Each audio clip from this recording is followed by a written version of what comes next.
सिद्धेभ्यः ओम नमः सिद्धेभ्यः ओम नमः सिद्धेभ्यः।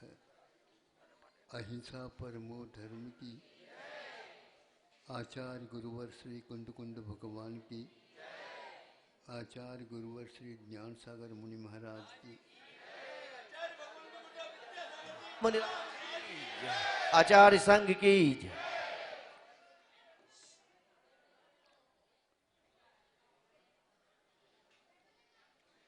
संसार में अनेक प्रकार के निमित्त मिलते रहते हैं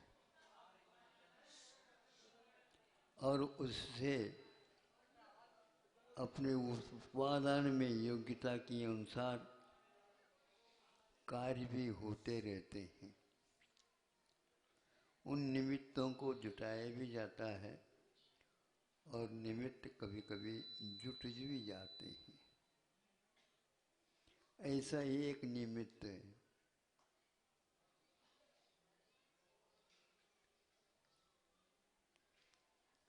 राजभवन की छत पर बैठे बैठे आसमान की ओर दृष्टिपात किया जा रहा है और वो राजा प्रसन्नचित्त होकर के उसको देख रहा है।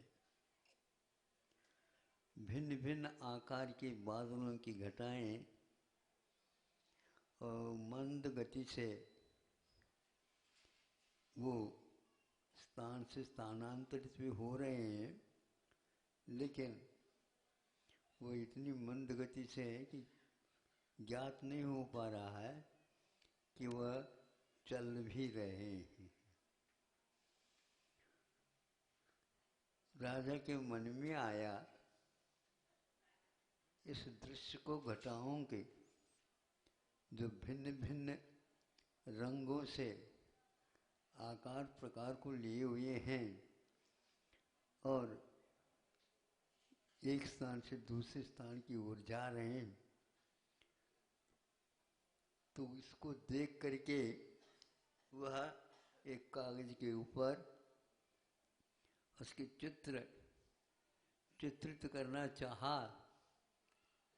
एक बार देखा, फिर दोबारा देख करके जब करने के लिए गया तो उसका आकार पहले का गायब हो गया, उसके रंग में भी अंतर आ गया, उसके अंग में भी अंतर आ गया। हवा के झोंकों से वह स्थान से स्थानांतरित हो गया, खिसक गया। राजा का चित्त क्षुब्ध हो गया। ये क्या समझ करके संसारी इसके पीछे पड़ जाते। बहुत मनोहर था वो। वैराग्य पाठ अथवा 12 भावनाओं में आप लोग प्रतिदिन पढ़ते रहते हैं। आकाश नगर सम, आकाश में नगर की रचना हो गई बादलों के माध्यम से। क्षण भंगुर है सर, क्षणिक है। उस क्षणिक में भी हम स्थायित्व की कल्पना करते रहते हैं। इतना पर्याप्त था और उस दृश्य को देखते देखते उन्होंने सोचा संसार में कुछ नहीं, और वह सीधे जंगल की ओर चल दी। धर्मनाथ भगवान के ही लिए यही पुराण में शायद कथा आती है।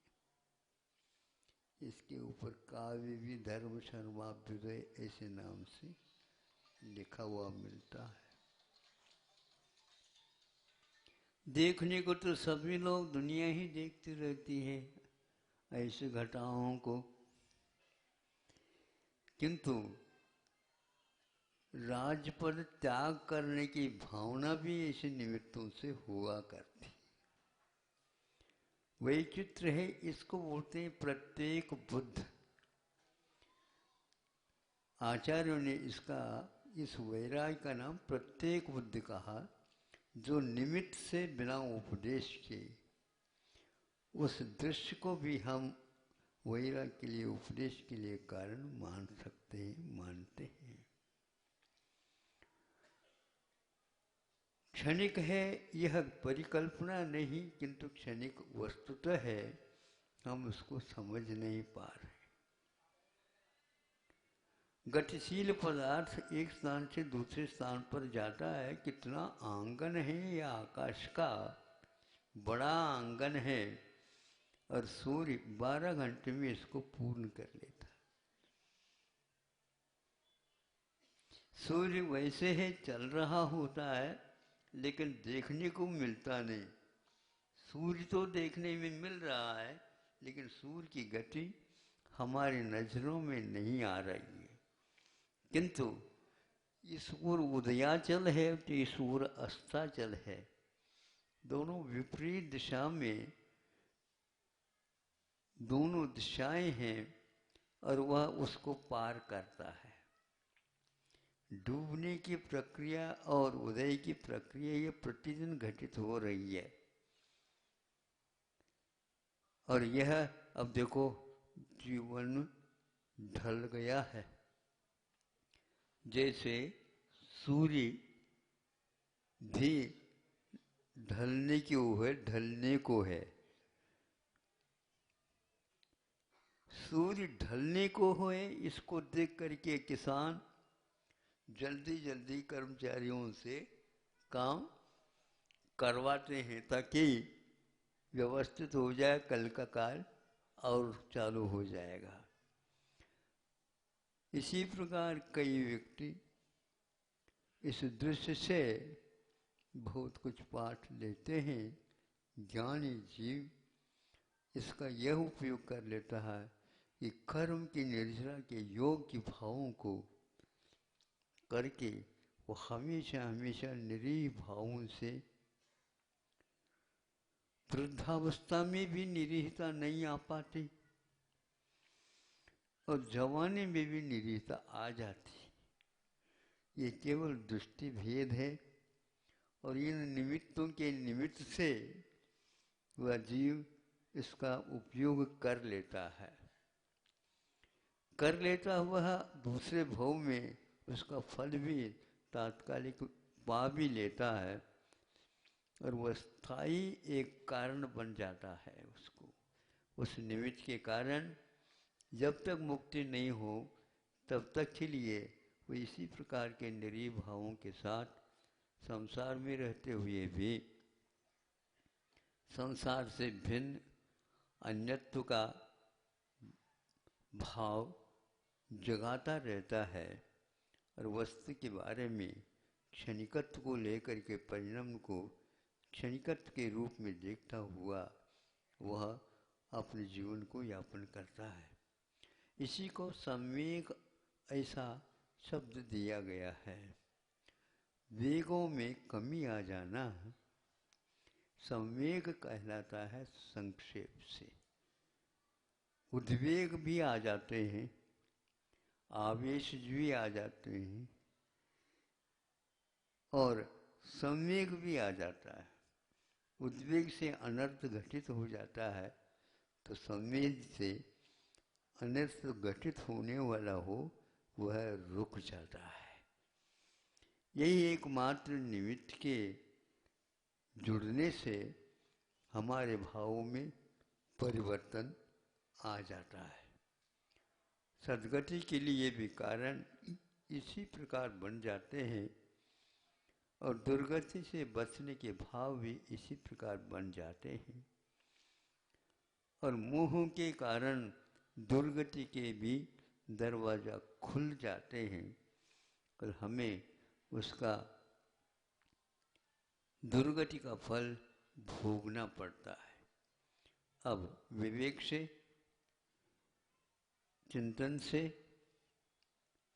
भावों से इन घटनाओं को देख करके अपने को भी पाठ लेना चाहिए। पाठ का अर्थ विद्यालय में पाठ मिलता है ऐसा नहीं है। माँ की गोद में बैठा भी लड़का पाठ लेता है। कैसे लेता?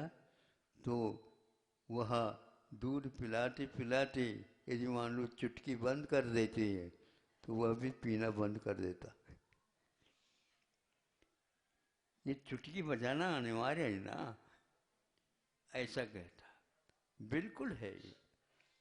उसी के कारण वह यह दूध पिलाना चाहती है। यदि वह गंभीर हो जाती है तो वो पाठ फाड़ लेता है तो भाई ये यहाँ तो कुछ गड़बड़ होने वाला है, और वह लड़का भी खिसक जाता है। संसारी प्राणी भी कभी प्रतिकूल, कभी अनुकूल, कभी मन चाहे जब चाहे तो मिल जाता है, तो वह बहुत सागरोपम आयु भी क्षणिक के समान व्यतीत हो जाता है। इस प्रकार उस राजा ने सोच विचार करके जो ऐश्वर्य को जो भोगने के लिए है किंतु उसको त्यागने के लिए कहूँ। अब त्याग भी क्या करना, मुख मोड़ लेना है। मुख मोड़ने में पसीना नहीं आता, मुख जबरदस्ती जब मोड़ा जाता है उस समय पसीना आता है। ऐसे कोई रोग हो गया तो क्या करोगे? सुन करके हमें आश्चर्य लगा कि अमेरिका में भूखमरी अभी सुनने में आया था, अमेरिका, और वहाँ पर गरीब ऐसे भी हैं 2 करोड़ से भी ज़्यादा, उनके लिए योग्य समय पर अन्न का लाभ नहीं हो रहा है। और सरकार ने सोचा लेकिन वो कर नहीं पाए, तो सामान्य जनता ही इसकी पूर्ति में योग्य अपनी क्षमता के अनुसार अनुदान पॉकेट वगैरह बना बना करके वितरित कर रहे हैं, और वे लोग उसको बहुत ही व्यवस्थित रूप से उसको स्वीकार करके गाड़ियों से जा रहे हैं।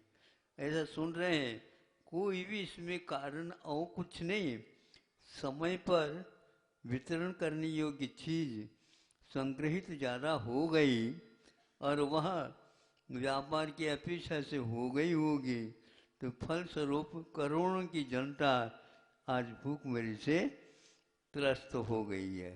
तो इससे स्पष्ट है कि वितरण करेंगे तो विशेष रूप से सबको अनुकूलता होगी और छीना झपटी भी समाप्त हो जाएगी, और करुणा भाव, सम्वेग भाव, निरीह भाव के माध्यम से स्व और पर का भी कल्याण अथवा भावों में अंतर आ सकता है, आना चाहिए। किंतु इतना धनाढ़ एक एक व्यक्ति के लिए 36-36 करोड़ वितरण कर ले तो वहाँ इतना धन होते हुए भी आज एक एक ग्रास के लिए करोड़ों व्यक्ति तरस रहे हैं, और वह भी अमेरिका में, जहाँ सुअरों के लिए भी गेहूँ जहाँ पर खिलाया जाता है, वहाँ पर मनुष्य के लिए एक रोटी के लिए भी तरसना पड़ता है। इसलिए पैसा ही पैसा सब कुछ है ऐसा नहीं है, वो तो पैसा हल्दी और कुमकुम लगाने योग्य है।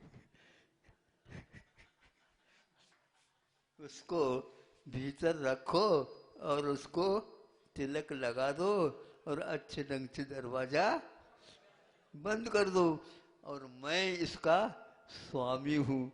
कोई भी स्वामी यहाँ का है ही नहीं, सब स्वामी जो है चले गए, और यह हमेशा हमेशा धरती ऐसी ही बैठी रहती है। इसलिए दिन ढलने से पूर्व में अपना भाव परिवर्तित कर लो, बनते कोशिश। बहुत ही एकदम जब सब कुछ मिल जाए ऐसा मिल नहीं सकता, किंतु जो कुछ मिला है उसमें संतोष धारण करके मुख मोड़ना ही ठीक रहता है, नहीं तो मन को मरोड़ दिया जाएगा। तो ऐसी स्थिति में आपके लिए बहुत दुख होगा।